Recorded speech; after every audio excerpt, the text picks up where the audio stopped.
The morning at Whitmore Crest Tower began like any other Tuesday in early autumn, except that nothing about that Tuesday would end the way anyone in the building expected. By 6 o'clock, the marble floor of the main lobby had already been polished twice.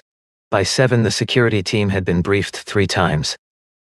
By 8, the reception desk had been told to smile harder, stand straighter, and forget any complaint they had ever filed. It was the day the investors were coming. Whitmore Crest Group, a commercial real estate firm whose name had grown larger than the people who built it, was hours away from signing the largest merger in the company's history. Every detail had been rehearsed, every uniform pressed, every camera checked. In the middle of all that polish, an old janitor named George Harlan was pushing a cleaning cart along the edge of the lobby, doing his work the way he had done it for the past 3 months, quietly, patiently, and almost invisibly. The accident took only a second. A mid-level manager moving too fast clipped the corner of the cart with his briefcase. The yellow bucket tilted. A long sheet of soapy water slid across the marble. George dropped to one knee at once. He pulled a clean rag from the cart, pressed his palm to the floor, and began to soak up the spill before anyone could slip. He did not look up. He did not complain. He whispered an apology to no one in particular, because that was simply the way he had been raised. He did not know that Scarlett Whitmore had just stepped out of the executive elevator. She froze the moment her heels hit the marble. The sound of her steps stopped, and the sudden silence pulled every face in the lobby toward her. She wore a cream-colored dress with a soft V neckline, her dark brown hair falling loose past her shoulders, her watch catching the chandelier light, her expression smooth and perfectly composed for an audience she had been preparing to impress all week. Then she looked down at the wet floor, and at the old man on his knees, and something in her face changed in a way that everyone who saw it would remember for the rest of the day. She did not ask if anyone had slipped. She did not ask whose briefcase had hit the cart. She did not ask whether the older man had been hurt. She looked only at his worn black shoes, at the faded gray of his uniform, at the way his shoulders curved gently from years of bending. When she spoke, her voice was calm, and that calmness was somehow worse than anger. "If you cannot keep a floor clean for 5 minutes," she said, "perhaps you should not be standing in this building." George lowered his head a little further. He said nothing. She let the silence stretch. "Shoes like those," she added, "should not appear in front of investors." In the corner of the lobby, behind a tall potted fern, a man named Logan Bennett was holding the small hand of a 6-year-old girl who had just whispered the first honest question of the day. Logan Bennett was 29 years old, 6 feet 2, with the kind of frame a person earned by spending a decade crawling through service tunnels and climbing onto rooftops rather than sitting under a gym light. His brown hair was cut short and slightly uneven, the way it always looked when he tried to do it himself between shifts. His eyes were a quiet blue-gray. His hands were broad, with 2 small white scars on his right knuckles from a wiring panel that had bitten him 3 years ago. He had not planned to bring his daughter to work that morning. Chloe's elementary school had sent out a message at 5:45 about a burst pipe in the basement. Classes were canceled. His sister, who normally watched Chloe in emergencies, had a doctor's appointment she could not move. So Logan had buttoned the small navy coat over Chloe's shoulders, brushed her hair back with a damp comb, and explained that today she would have to be very, very quiet at the building where Daddy fixed the alarms. She had nodded with the seriousness of a child who took every promise like a small contract.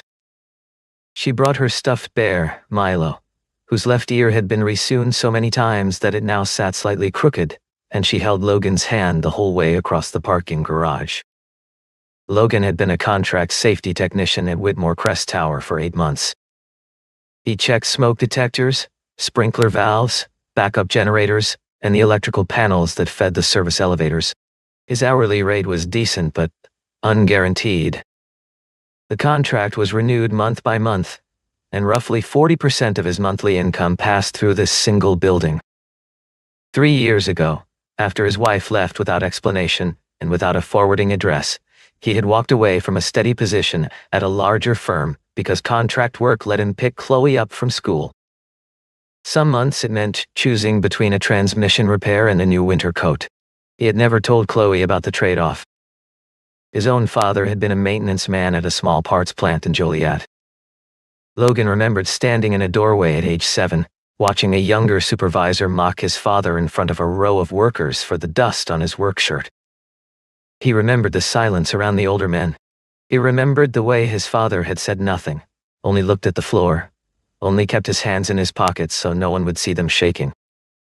That memory had shaped 3 quiet rules that Logan tried to live by. Do not look down on people who do honest work. Do not laugh when another person is being shamed. Do not let the fear of losing something become an excuse for staying silent in front of something wrong. That morning, in the lobby of Whitmore Crest Tower, all 3 rules were about to be tested at once.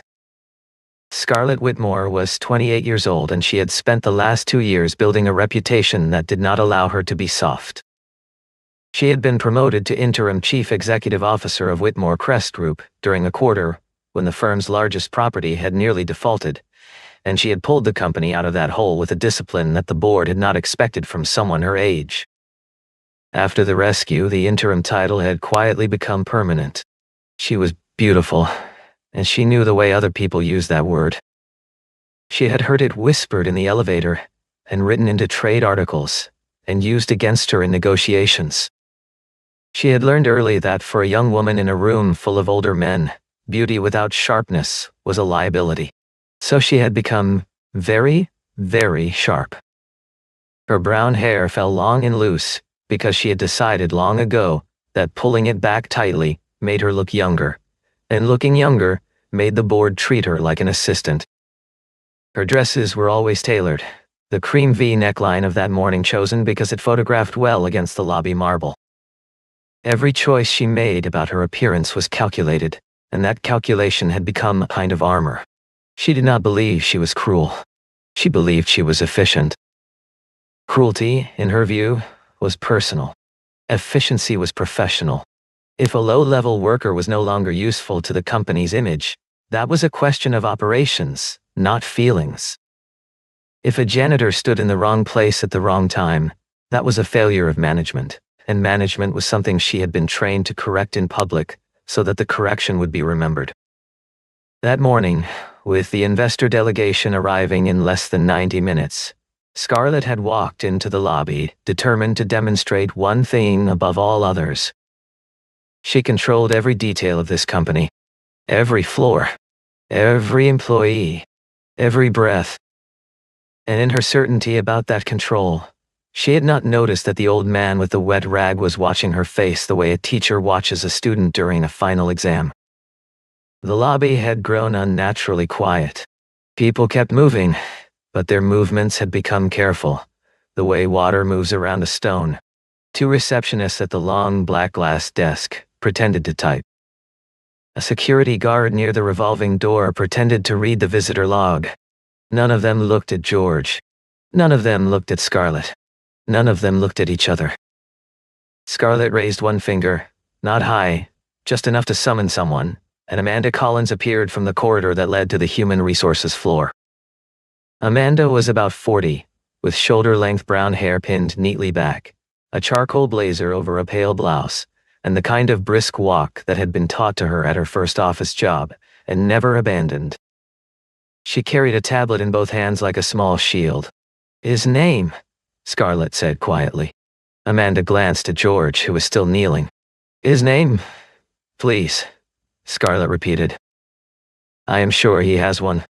George straightened slowly, the way a person does when his knee has been on a cold floor for too long.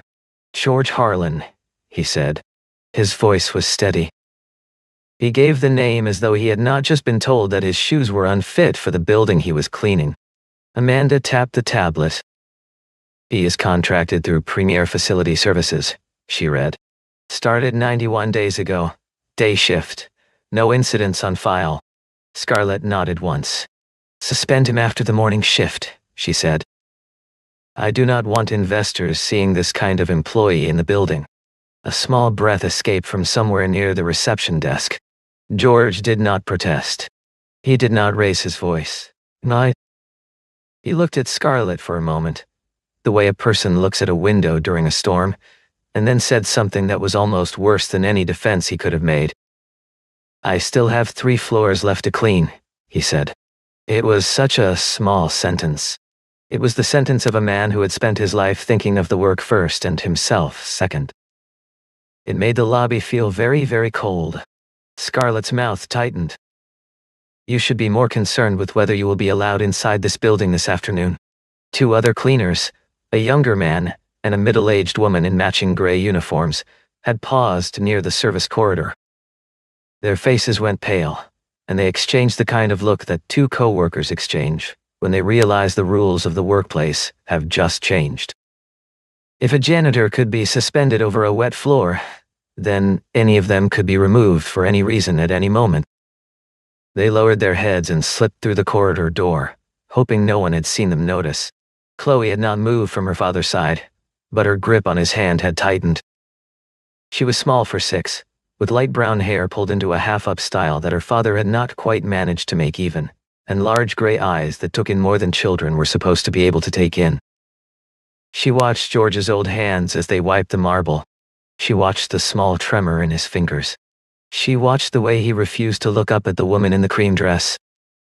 She did not understand contracts, or investors, or mergers, or the careful arithmetic of fear that the adults around her were performing. She understood only what she could see. She tugged her father's sleeve and tilted her head back so she could whisper toward his ear. "Dad," she said. Why is she talking to him like he isn't a person? Logan did not answer right away.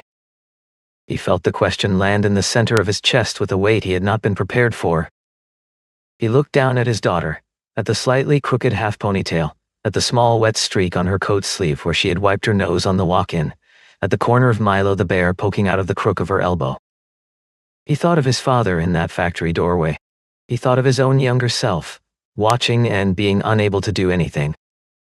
He thought of the years that had followed, and of all the small ways he had built his life so his daughter would never have to look at him and feel that same helpless shame. Chloe tugged again. "If nobody helps him," she whispered, "is it because he is poor?"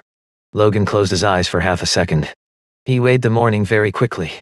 He weighed the rent he owed at the end of the month.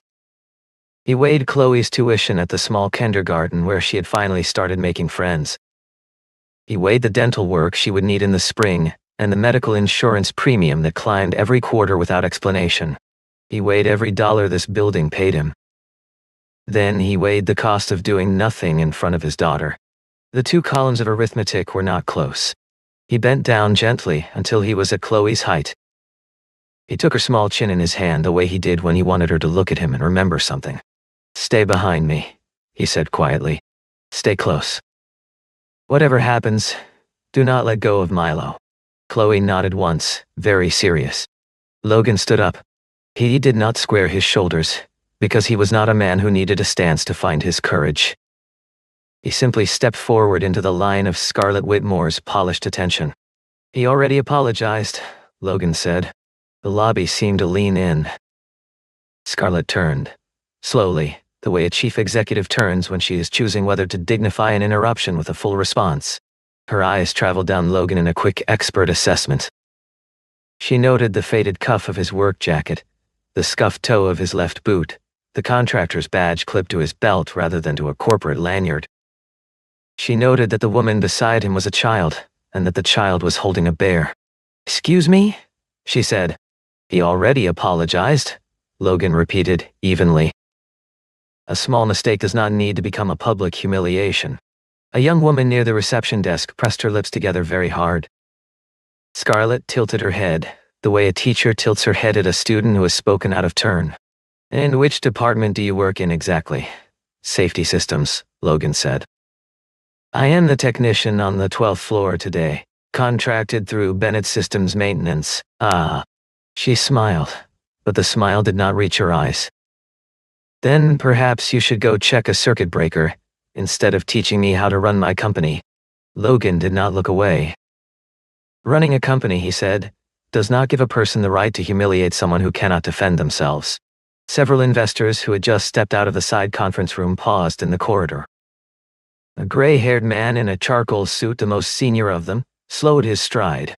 He had not been told about a confrontation. He had been told that the lobby would be perfect. Scarlett felt the change in temperature in the room as physically as a draft from an open door. She had built her career on never being challenged in public, and she had certainly never been challenged by a man wearing a contractor's badge. "You think you are more moral than I am," she said, "because you spoke up for a man with a mop."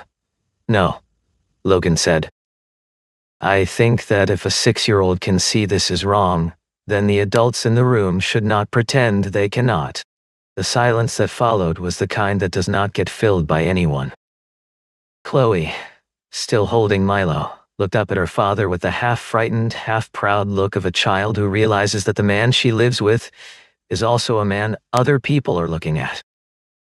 George, kneeling beside his cart, lifted his head for the first time. He did not look at Scarlett. He looked at Logan. There was something quiet and old and considering in his face, as though he had just seen a thing he had been looking for in this building for 3 months without knowing exactly what it was. Scarlett took a slow breath. She was used to opponents who tried to match her sharpness. This man had not raised his voice. He had not insulted her. He had not even moved. He had only stated a fact in front of her own employees, and her own employees were now staring at the floor in the way employees stare when they are silently agreeing with something they would never dare to say aloud. That made her angry. Anger, she had learned long ago, was the most expensive emotion a chief executive could allow herself in public. She tried to push it back down. It did not quite go. "What is your name?" she asked Logan. "Logan Bennett, and the child is yours. Yes, then you should know better."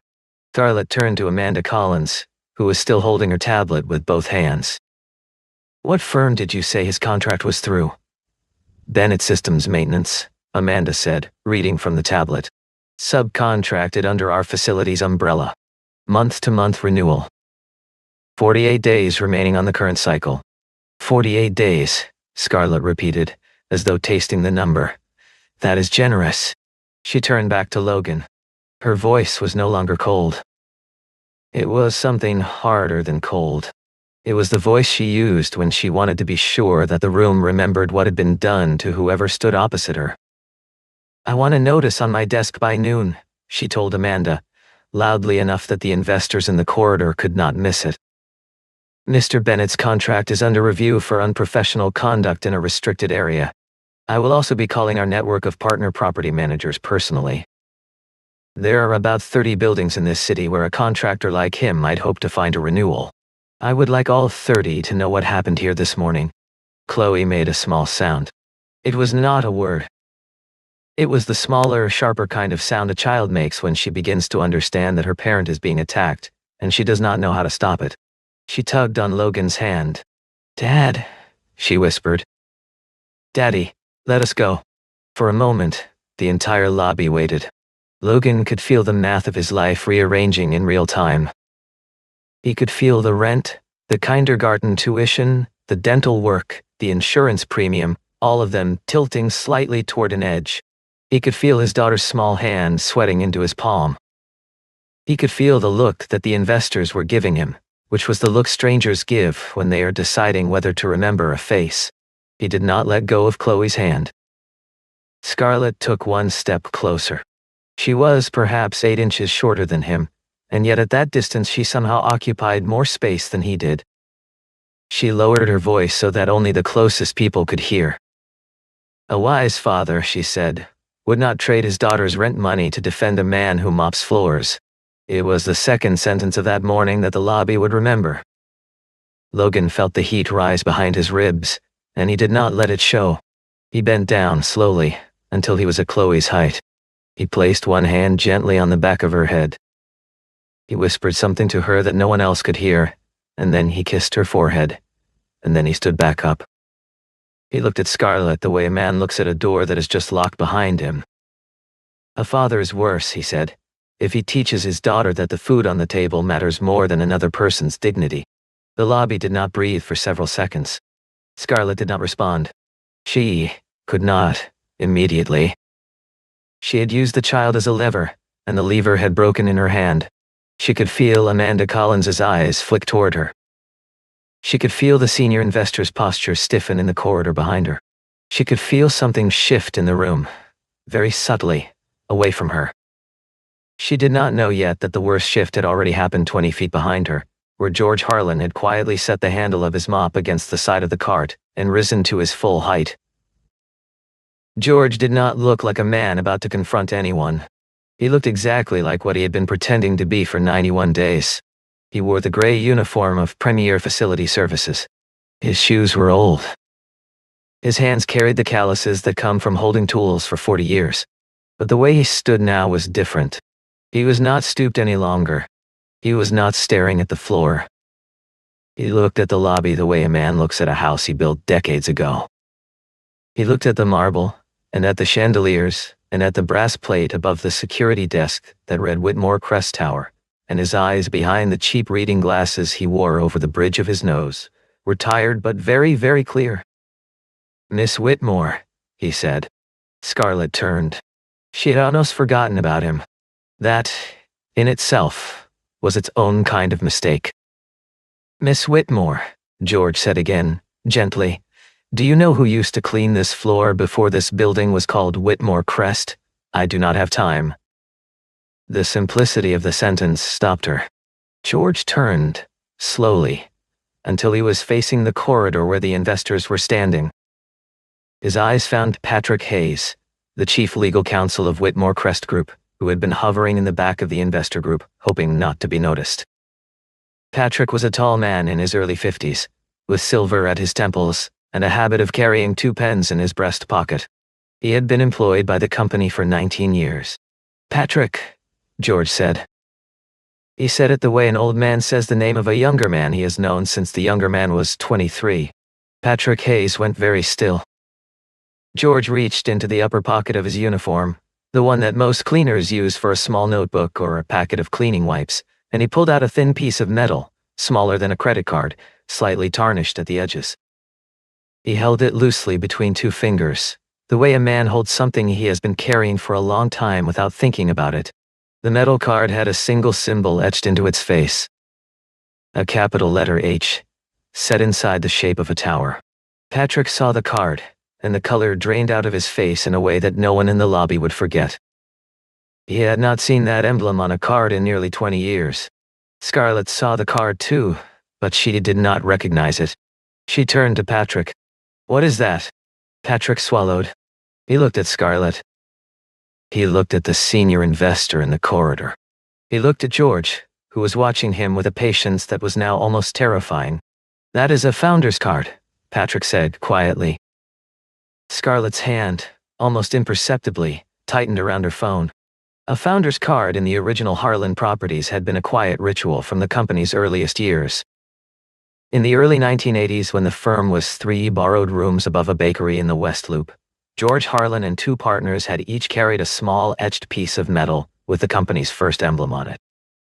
When the firm had grown, and then absorbed 2 other property holdings and emerged under a new name, the founders' cards had been retired.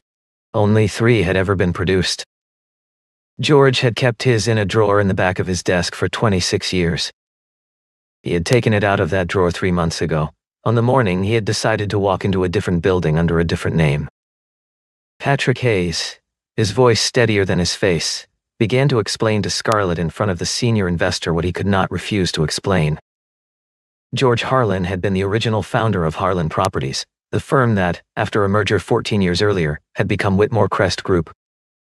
After his wife had died of a long illness, George had stepped away from the public side of the business. The press releases had described it as semi-retirement. The board had been quietly informed that he wished to keep his name off all public materials. His photograph had been removed from the corporate website. The new generation of executives had inherited a company whose origin had been quietly folded into a footnote. But the Harlan Family Trust, which held nearly 41% of voting equity in Whitmore Crest Group, had never changed hands. And the trust had only one living principal beneficiary.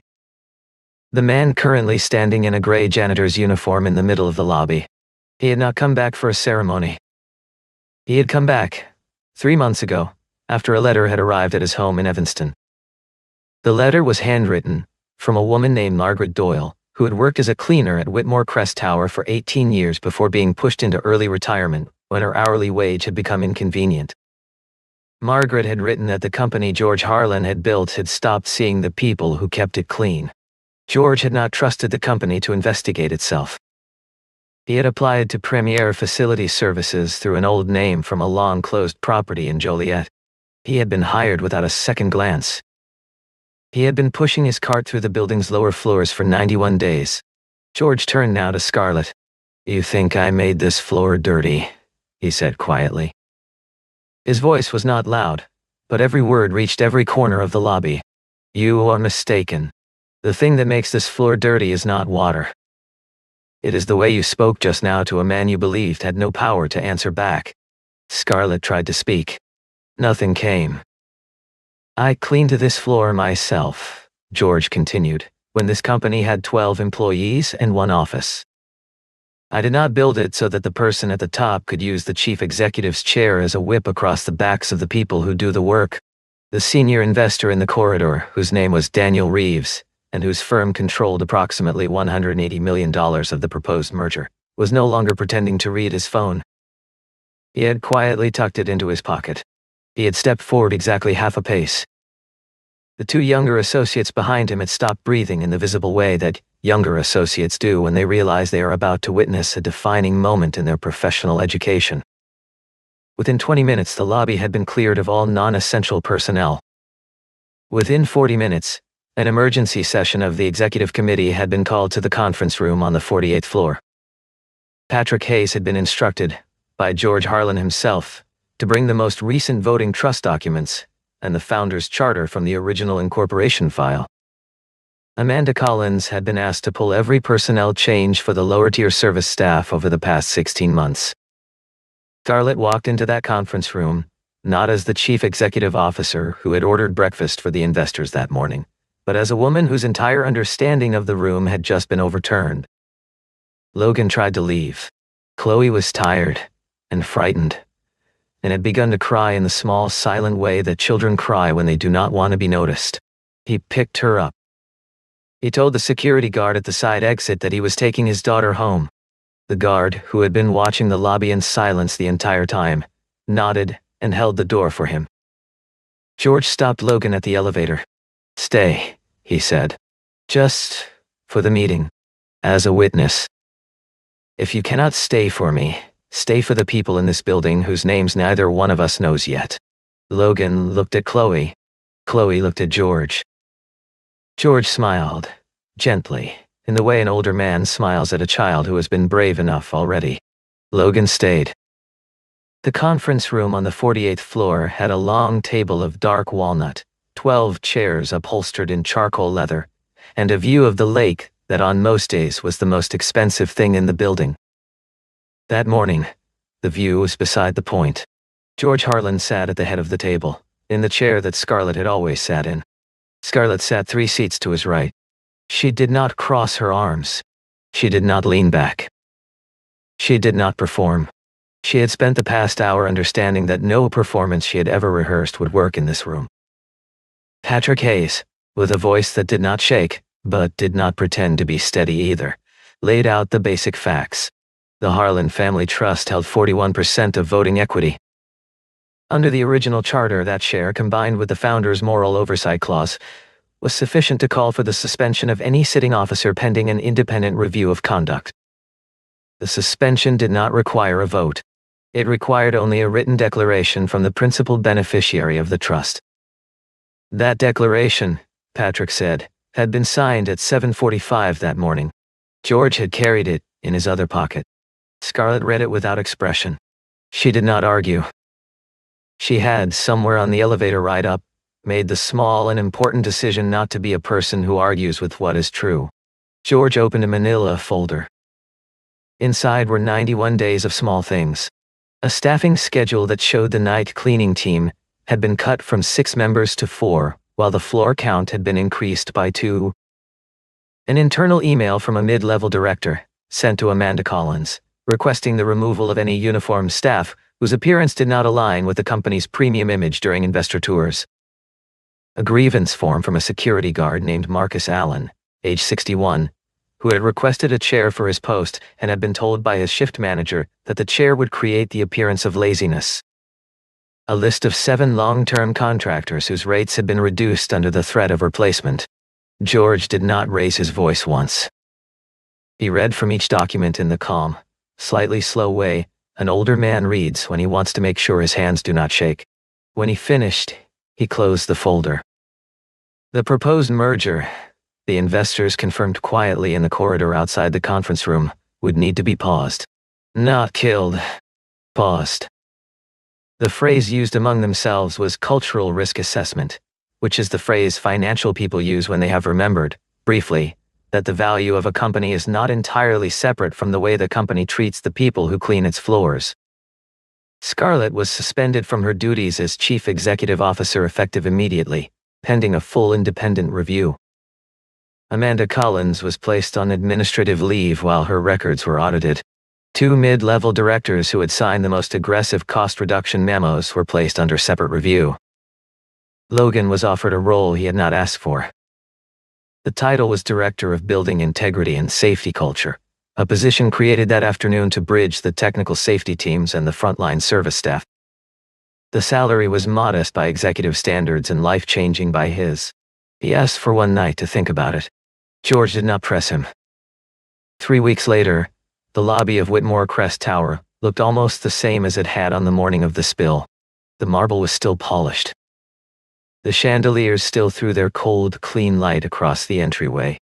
The reception desk still held its black glass surface. What had changed was harder to see, but a person who paid attention could find it.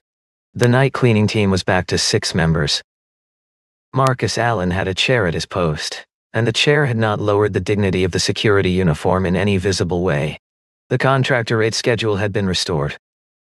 A small plaque had been mounted above the service corridor door, a plaque that nobody had been told to read but that Logan walked past every morning. It read in plain serif type, "No honest work is invisible." Logan had taken the new role. He still did most of his rounds himself. He still checked the smoke detectors on the 12th floor every Wednesday, the way he had checked them for the past 8 months.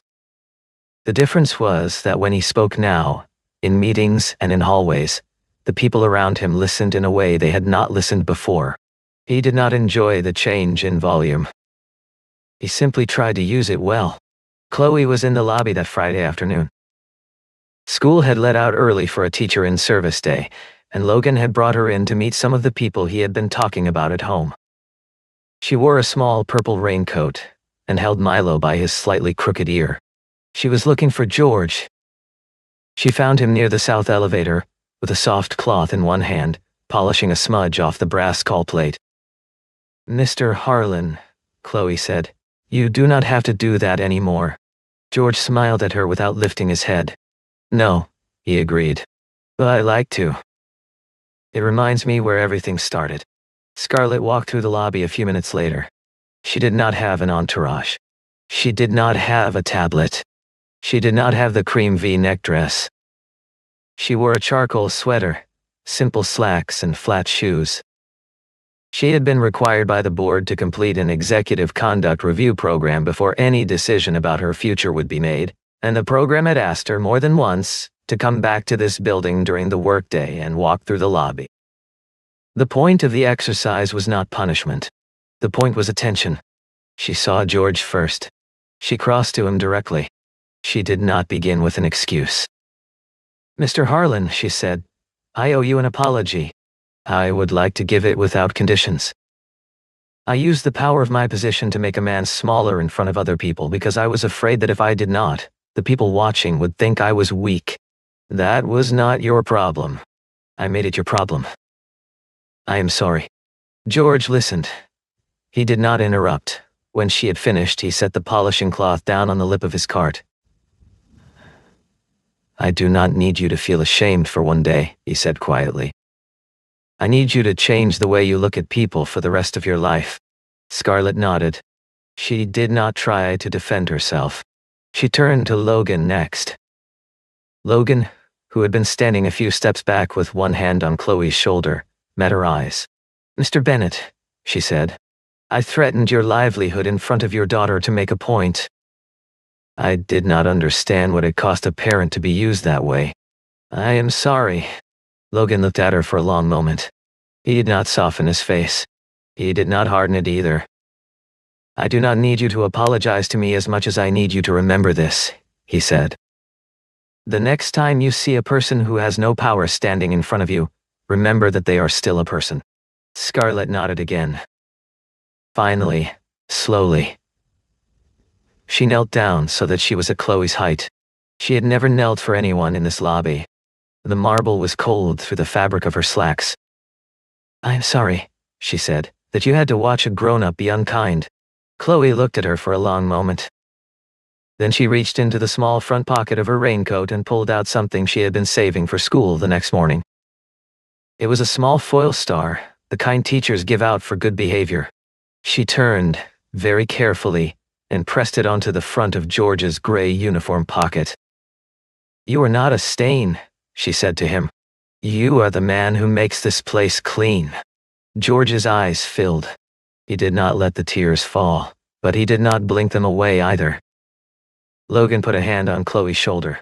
Scarlett, still on her knees, stayed silent. A few feet away, a young janitor pushing a cart down the corridor was greeted by a passing manager who, for the first time in months, said good morning by name. A security guard held the door for a courier, and then turned and helped another cleaner roll a heavy bin over the lip of the rug. They were the small, ordinary movements of a building that had remembered something about itself. Scarlett rose to her feet. She did not look at the chandeliers, or at the brass plate, or at the long view through the front glass. She looked at the people moving across the floor she had once described as the floor of her company. For the first time, she did not see assets. She saw lives. Power does not make a person larger. It only magnifies the person they already were. And the fastest way to know whether a person has dignity is to watch how they treat someone they believe cannot answer back.